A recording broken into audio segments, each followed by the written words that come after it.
আসসালামু আলাইকুম প্রিয় দর্শক, অন্নমন্ত্রী আলাপ চাইতায় আপনাদের সকলকে আমন্ত্রণ জানাচ্ছি। কথা বলার জন্য আজ আমরা আমন্ত্রণ জানিয়েছি এবং আমাদের সঙ্গে যুক্ত হয়েছে দিল্লিতে বসে শেখ হাসিনা কি করছেন, তার রাজনৈতিক ভবিষ্যৎ কি, তার প্ল্যান কি, পরিকল্পনা কি রাজনীতি নিয়ে। শোনা যাচ্ছে দিল্লিতে তিনি অফিস করেছেন, তার বাসায় নিয়মিত বৈঠক হয়। আর দিল্লির যে ডাউন টাউন, যেখানে রাজনৈতিক দলগুলোর অফিস রয়েছে, এখন সেটা কি নিজামুদ্দিন নাকি সফদরজং রোড নাকি অন্য কোথাও, সেটা এখন স্পষ্ট আমরা জানি না। আর অন্যদিকে কলকাতাতে আওয়ামী লীগের যে অফিস, সে অফিস জুড়ে সবসময় একটা হই হই রই রই ভাব। ঢাকাতে যেভাবে আওয়ামী লীগের অফিসের একটা রমরমা অবস্থা ছিল, তার সেটা অনেক বেশি। Justice বিকামে political club. বাংলাদেশে যারা ছিলেন তাদের অনেক কাজ ছিল, আর এখন দিল্লিতে কিংবা কলকাতাতে যারা আছেন তারা আসলে অখণ্ড অবসরে আছেন। পেপারে আসছে অনেক মন্ত্রী যারা সাবেক চুলে কলপ মাখছেন, ফেসিয়াল করছেন, অনেকে নিয়মিত ব্যায়াম করছেন যারা কখনো ব্যায়াম করেনি, অনেকে শরীর ফুলাচ্ছেন, পেশি বানাচ্ছেন। এবং সাম্প্রতিক সময় যেটা দেখা গিয়েছে যে গত 4-5 মাস আগে যাদেরকে খুব বিমর্ষ মলিন দেখা যাচ্ছিল, তাদের ইদানিংকালের যে কথাবার্তা এবং ছবি, তা দেখে মনে হচ্ছে তারা বেশ উদ্দীপিত, শক্তি অর্জন করেছেন, সামর্থ্য অর্জন করেছেন এবং যে কোনো একটি টার্গেট পূর্ণ করার জন্য বিশ্বাস এবং আস্থা অর্জন করার চেষ্টা করছেন। কারণটা কি? গত 1 বছরের মধ্যে শেখ হাসিনাকে নিয়ে নানা রকম গুঞ্জন আমরা শুনেছি।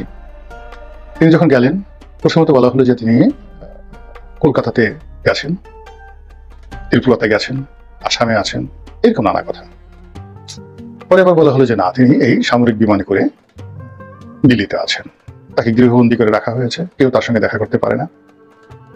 ভারত সর্বদলীয়ভাবে সিদ্ধান্ত নিয়ে তাকে 24 ঘন্টার মধ্যে তৃতীয় কোনো দেশে পাঠানো হবে। প্রথমে বলা হলো ইংল্যান্ডে, তারপর বলা হলো ইংল্যান্ড তাকে নেবে না। তাহলে তিনি কোথায় যাবেন? নিউজিল্যান্ডে যাবেন, যেখানে তার আত্মীয় আছে। মানে নিউজিল্যান্ডের যে এখন রাজ পরিবার রয়েছে, যারা ওখানকার আওয়ামী লীগের মতো বা বিএনপির মতো শক্তিশালী, তো সেই পরিবারের মেয়ে বিয়ে করেছেন। না, নিউজিল্যান্ড না, এটা হলো ফিনল্যান্ড।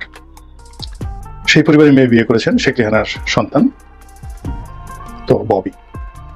কাজে ববির শ্বশুর দেশে তিনি যাবেন না। আবার কেউ বলে যে না, তিনি তার পুরনো বন্ধু, বাংলাদেশের বন্ধু, আওয়ামী লীগের পারিবারিক বন্ধু, একেবারে শেখ মুজিবুর রহমান বঙ্গবন্ধু, তার জমানা থেকে এখনো পর্যন্ত যে দেশ এবং যে রাষ্ট্রটি কখনো আওয়ামী লীগকে ছেড়ে যায়নি এবং আওয়ামী লীগের সঙ্গে আনকন্ডিশনালি থেকেছে, বেইমানি করে না, মুনাফিকি করেনি, সেই দেশ হলো রাশিয়া।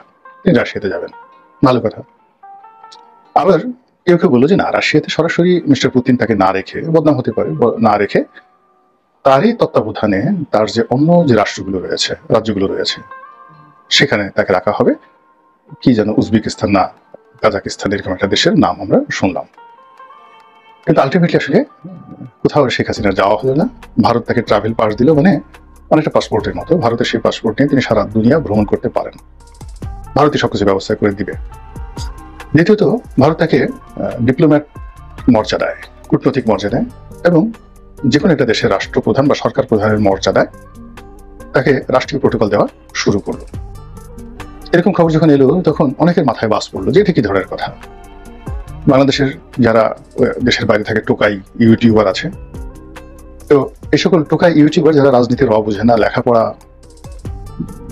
ইন্টারমিডিয়েট পাস করেছে, তাও করেছে কিনা সন্দেহ, মানে মানুষকে গালাগাল করা ছাড়া যাদের আসলে রাজনীতির যে থিওলজি সেই সম্পর্কে ন্যূনতম যাদের জ্ঞান নেই, তো তারা অকথ্য ভাষায় গালাগাল শুরু করলো ভারতকে।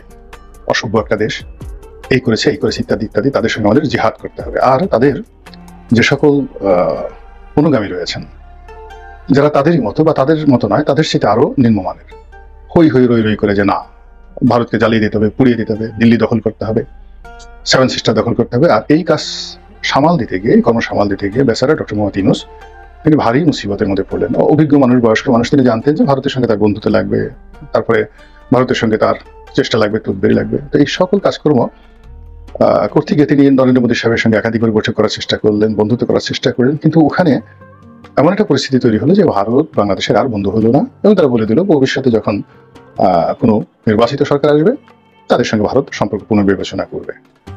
ভারতীয় ভিসা, ভারতীয় চিকিৎসা, ভারতীয় আমদানি রপ্তানি, ব্যবসা বাণিজ্য সব ক্ষেত্রে রীতিমতো যে ধস নামলো, এটা এখন পর্যন্ত চলমান। বোঝার চেষ্টা করুন, আমরা চীন থেকে আমদানি করি, কিন্তু আমাদের আমদানির সবচেয়ে বড় পার্টনার ভারত। যেখানে অলমোস্ট আমাদের ইম্পোর্ট বাণিজ্যের 40% ভারত থেকে আসে। আর যদি বেসরকারি বা চোরাচালানির আমরা হিসাব ধরি, আমাদের দেশে অলমোস্ট 70% আমদানি পণ্য ভারত থেকে আসে, 70%, যেটা চোরাচালানি। সেখানে গরু বলেন, মরিচ বলেন, চাল, ডাল, চিনি, আটা, ময়দা থেকে শুরু করে আরো অনেক কিছু, পুরো জিনিসগুলো এখন বন্ধ। ফলে এই দায় আমাদের মেটাতে হচ্ছে বৈধ পথে আমদানির মাধ্যমে, তৃতীয়, চতুর্থ, পঞ্চম দেশ থেকে আমদানির মাধ্যমে। বিশাল ব্যয়, দ্রব্যমূল্য বেড়ে গেছে, আর আমাদের দেশের যা হওয়ার তাই হয়ে গেছে। ডক্টর মোহাম্মদ ইউনূস যেহেতু অর্থনীতির ছাত্র, তিনি এবং তার লোকজন, পররাষ্ট্র উপদেষ্টা, প্রাণান্ত চেষ্টা করেছেন ভারতের সঙ্গে সম্পর্ক স্বাভাবিক করার জন্য। কিন্তু ওই যে বললাম যে টোকাই প্রকৃতির যারা লোকজন রয়েছে, তারা এরকম মানে সেই গল্পের মতো এতটা মানুষের মধ্যে বিভ্রান্তি ছড়িয়ে পড়লো যে ভারতের সঙ্গে আসলে সরকারের যে কোনো নেগোসিয়েশনটা আসলে চালানো ডক্টর মোহাম্মদ ইউনূস সরকারের পক্ষে সম্ভব ছিল না, এবং এখনো সম্ভব নয়। তারা এই টোকাইরা বললো পাকিস্তানে যাও, তারা বললো চীনে যাও, মানে পুরো অর্থনীতি, তারপরে রাজনীতি, সমাজ ব্যবস্থা, রাষ্ট্র ব্যবস্থা, রাষ্ট্রযন্ত্র সবকিছু যখন এলোমেলো হয়ে গেল, এখন এমন একটা অবস্থা এই সময়টিতে এসে, জুলাই আগস্ট বিপ্লবের 1 বছর পর, এখন আসলে কোনো কিছুই কারো নিয়ন্ত্রণে নেই। টোকাইরা আগে যেভাবে কথা বলতেন, তাদের কথা যেভাবে হই হই রই রই উঠতো, এখন সেটা হচ্ছে না। টোকাইদের মধ্যে নানা গ্রুপ হয়ে গেছে। একটা গ্রুপ কচুখ্যাতি গ্রুপ, আর একটা গ্রুপ পোতবালক গ্রুপ, আর একটা গ্রুপ নানা রকম নিজেদের মানে তাদের যাকে বলা হয় নিজেরা নিজেদেরকে নিচে নামাতে নামাতে এমন একটা জায়গাতে নিয়ে আসছে যে রাষ্ট্রের যারা কর্তা ব্যক্তি, তারা এখন বুঝতে পেরেছেন যে এই সকল লোক রাষ্ট্র শক্তির শত্রু। ফলে রাষ্ট্র তাদেরকে ধরার জন্য ফাঁদ পেতেছে। যে কোনো মূল্যে তাদেরকে এবং তাদের যারা ঘনিষ্ঠজন রয়েছেন, এই রাষ্ট্রের মধ্যে যারা অশান্তি সৃষ্টি করেছেন গত 1 বছর, তাদের সকল তালিকা করে তাদেরকে ধরার জন্য রাষ্ট্রের যত যন্ত্র আছে সর্বোচ্চ সতর্কতা নিয়ে everybody they are trying, is the reality. এখন এই যে একটা বিরাট ক্ষত তৈরি হয়ে গেছে, আপনি তো রাতারাতি চাইলেই এই ক্ষতটা পূর্ণ করতে পারবেন না। ডক্টর মোহাম্মদ ইউনূস, তারেক রহমান সাহেব বলেন, ইভেন শেখ হাসিনা বলেন, ইভেন অতীতের সবচেয়ে বড় শাসক সম্রাট আকবরকে যদি বাংলাদেশে বসিয়ে দেন, অন্তত 7-8 বছরের আগে এই দেশ ঠিক হবে না। শেখ হাসিনার জমানাতে যে ক্ষয়ক্ষতি হয়েছিল, যদি ডক্টর মোহাম্মদ ইউনূস ঠিক মতো চালাতে পারতেন, হয়তো 3 বছরের মধ্যে এটা কাটিয়ে ওঠা সম্ভব ছিল। কিন্তু গত এক বছরে যে সমস্যাগুলো তৈরি হয়েছে, তাতে করে অতীতে শেখ হাসিনার ক্ষতগুলো সারার জন্য 3 বছর, আর এখনই গত 1 বছরে যে ক্ষতগুলো তৈরি হয়েছে, অ্যাটলিস্ট আরো 5 বছর, 8 বছরের আগে এই দেশের কোনো কিছু স্বাভাবিক হবে না। এখন যে সমাজটা, এটা সার্ভাইভাল ফর দ্য ফিটেস্ট। যাদের শক্তি আছে, সামর্থ্য আছে, বুদ্ধি আছে, কৌশল আছে, তারা টিকে থাকতে পারবে, আর বাকি সব নিঃশেষ হয়ে যাবে। চলে যেতে হবে, মরে যেতে হবে, অপদস্থ হতে হবে, ক্ষুধার্ত হতে হবে, এরকম অবস্থা। এই যে বাস্তবতা, এই বাস্তবতাটা বর্তমানে যারা রাষ্ট্রযন্ত্রে আছেন তারা হাড়ে হাড়ে টের পাচ্ছেন। ফলে আপনি দেখুন সব জায়গাতে একটা খামোশি ভাব, কেউ কথা বলছে না, চুপ হয়ে আছে। ক্যান্টনমেন্ট কথা বলছে না, বঙ্গভবন, গণভবন কেউ কথা বলছে না। কিন্তু এই দুর্বলতাটাকে কাজে লাগিয়ে শেখ হাসিনা তার তৎপরতা বাড়িয়ে দিয়েছেন। কি বাড়িয়ে দিয়েছেন আমরা যেটা জানতে পারছি, তিনি আগামীতে নির্বাচন হবে, সেই নির্বাচনে অংশগ্রহণ করবেন। Can you imagine? কি কথা তিনি বলছেন, কনফিডেন্স কোথায়, কোন সূত্রে, কেন, কিভাবে তিনি আসবেন, নির্বাচন করবেন, এই কথাগুলো তিনি বলছেন। 2 নম্বরে আবার যে তত্ত্বাবধায়ক ব্যবস্থা ধ্বংস করেছেন, সংবিধান নষ্ট করেছেন, তিনি আবার বলছেন যে আমরা তত্ত্বাবধায়ক সরকার ছাড়া নির্বাচন করব না। তাহলে তার যে আত্মবিশ্বাস, সেটা কোন জায়গা থেকে পৌঁছে গেছে? প্রথমত তিনি নির্বাচন করবেন, দ্বিতীয়ত তিনি আত্মবিশ্বাসী বলেছেন যে তাদের ছাড়া নির্বাচন হবে না, এবং তারা তত্ত্বাবধায়ক সরকার ছাড়া অন্য কোনো নির্বাচন মেনে নেবে না। গেল। যারা লোকজন আছেন তারা বলার চেষ্টা করছে তিনি এখনো বৈধ প্রধানমন্ত্রী, রেস্টে আছেন, বেড়াতে গেছেন, এক্সাইলে আছেন। তিনি বাংলাদেশে ফিরবেন এবং তার সেই সাবেক যে অবস্থা, সংসদ চালু হবে, আবার সেই দিন যাকে বলে সানাই নহবত বসতে থাকবে, এবং তিনি শক্ত হাতে ক্ষমতা চালাতে থাকবেন। আর তার এই কথা শুনে তার আমলে যারা নির্বাসিত হয়েছে, নির্যাতিত হয়েছে, তাদের সে যে কি কম্পন, এটা বলার মতো নয়। যতবারই শেখ হাসিনার কণ্ঠ তারা শুনছে, ততবারই যাকে বলা হয় তাদের মধ্যে কম্পন তৈরি হয়েছে। ঘটনাটা এরকম যে ধরুন আপনি যদি কখনো সাপের কামড় খান এবং প্রাণে বেঁচে যান, সাপের ফোঁস-ফোঁস শব্দ শুনলে আপনি সেন্সারলেস হয়ে পড়বেন। আপনি যদি বাঘের যাকে বলে থাবা আপনার শরীরের উপর পড়ে, তারপর আপনি যদি কখনো বাঘের গন্ধ শুকেন, মুহূর্তের মধ্যে আপনি সেন্সলেস হয়ে পড়বেন। শেখ হাসিনা যাদের উপর জুলুম করেছেন, অত্যাচার করেছেন, এই জুলুম অত্যাচার বাঘের থাবা এর চাইতে মানে যাকে বলা হয় নির্মম, নিষ্ঠুর ছিল। ওই যে সুরেন্দ্র সেনগুপ্ত বলে গেছেন, বাঘে ধরলে বাঘ ছেড়ে দেয় অনেক সময়। আপনি যদি বাঘের সামনে খুব অভিনয় করতে পারেন যে আপনি মরে গেছেন, নিঃশ্বাস প্রশ্বাস বন্ধ করেছেন, বাঘ মরা মানুষের সাথে যুদ্ধ করে না, তো বাঘ আপনাকে ছেড়ে চলে যাবে। কিন্তু শেখ হাসিনা আপনাকে খোঁচাবে, আপনি আসলে মরেছেন কিনা দেখবে, এবং শতভাগ নিশ্চিত হওয়ার পর এরপর আপনার মৃত যে লাশ, সেই লাশের সঙ্গে সে কি করবে এটা সে সিদ্ধান্ত নেবে, কিন্তু আপনাকে ছাড়বে না। তার 15 বছরের শাসন এমনই মনে হয়েছে। আর এই 15 বছরের শাসনের আগে তিনি আরো 5 বছর শাসন করেছেন। সব মিলিয়ে 20 বছর তিনি এই রাষ্ট্র চালিয়েছেন। কেন মাঝে 20 বছর সম্রাট শাহজাহানও 20 বছর দিল্লি সিংহাসন চালিয়েছেন, জাহাঙ্গীরও 22 বছরের মতো সিংহাসন চালিয়েছেন। আর এর বাইরে তিনি দল চালিয়েছেন 1981 সন থেকে কন্টিনিউয়াসলি। আওয়ামী লীগের মতো একটা বড় দল চালানো, একটা রাষ্ট্র চালানোর চাইতে অনেক বড়। মালদ্বীপের মতো একটা ছোট রাষ্ট্রে কয়জন জনগণ?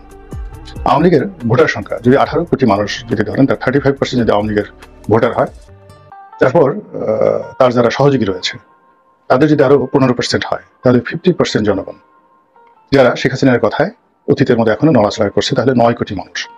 এই 9 কোটি মানুষকে তিনি রাষ্ট্র ক্ষমতায় থেকেও ডান্ডা মেরেছেন, প্রভাবাধীন রেখেছেন, নিয়ন্ত্রণ রেখেছেন, আর এখনো রাখছেন। এবং তারা যত কিছু হোক না কেন, তারা অন্ধের মতো শেখ হাসিনা জয় বাংলা, জয় বঙ্গবন্ধু, এবং তাদের একটা অংশ মনে করে শেখ হাসিনা আবার ফিরে আসবে এবং সাবেক সেই জায়গাতে। যা হোক, এনিওয়ে, তো এরকম যখন একটা অবস্থা চলছে আমাদের দেশে, যখন একেবারে সমস্যায় আমরা জর্জরিত, বিশ্বাস, আস্থা, নির্ভরতা কোথাও নেই, ঠিক সেই সময়টাতে হঠাৎ করে শেখ হাসিনার তৎপরতা বেড়ে গেছে। তিনি অফিস খুলে বসেছেন, যেটা শোনা যাচ্ছে দিল্লি থেকে নিয়মিত লোক তার বাসায় যাচ্ছে। তারপর কলকাতাতে যারা আছেন তারা অনেকে দিল্লিতে বাসা ভাড়া করছেন টেম্পোরারি। কলকাতা থেকে দিল্লিতে গিয়ে তারা সিরিজ বৈঠক করছেন সকাল থেকে রাত পর্যন্ত। জয়ের বন্ধু হিসেবে পরিচিত মোহাম্মদ আরাফাত, তো মোহাম্মদ আরাফাত একটা সাক্ষাৎকার দেখলাম যে কোথায় দিয়েছেন, যেটা ভাইরাল হয়ে গেছে। তিনি বলছেন সকাল থেকে রাত পর্যন্ত এত পরিশ্রম করতে হচ্ছে, কাজ করতে হচ্ছে, যে কোথা থেকে যে সময় চলে যায়, কখন দিন হয় কখন রাত হয় টের পায় না।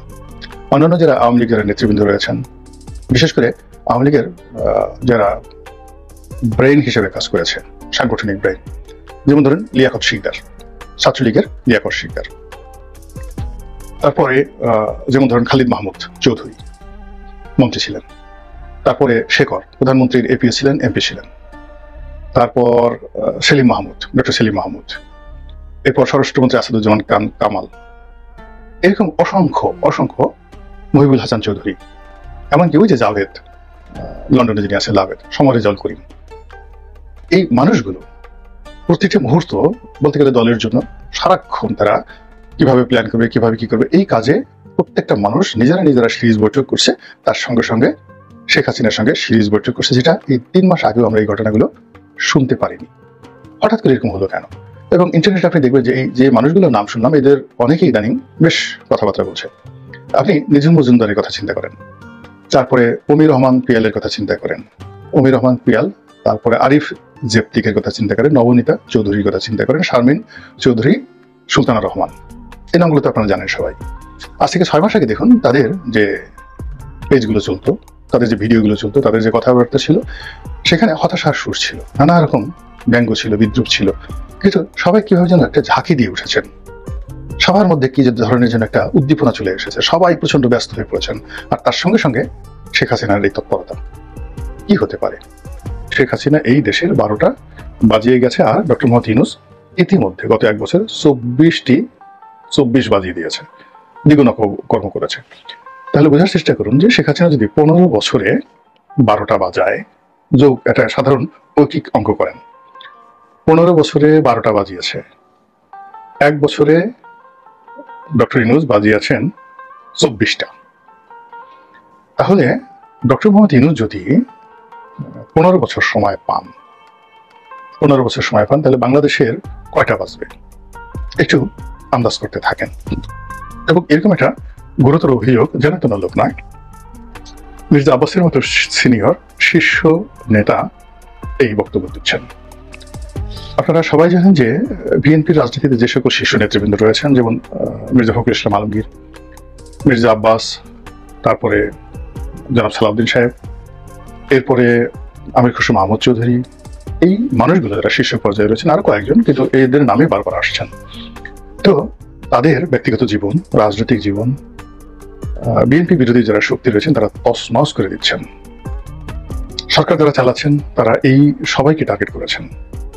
আবার সরকারের সঙ্গে আছেন যারা সাহায্যকারী, সরকারের তাবেদারও বলতে পারেন, অথবা তাদেরকে ডিফ্যাক্টো সরকার বলতে পারেন, বিএনপি বিরোধী বলতে পারেন, এইরকম পক্ষগুলো যারা সরকারের সঙ্গে সম্পৃক্ত, সেখানে এনসিপি বলেন, জামাত বলেন, অন্যান্য ছোট ছোট যে সকল দল রয়েছেন যারা তলে তলে সরকারের সঙ্গে আছেন, তারা চান যে ডক্টর মোহাম্মদ ইউনূস 1000 বছর বাংলাদেশে থাকুন, তিনি প্রতি বছর বাংলাদেশে একটা করে নোবেল পুরস্কার নিয়ে আসুন।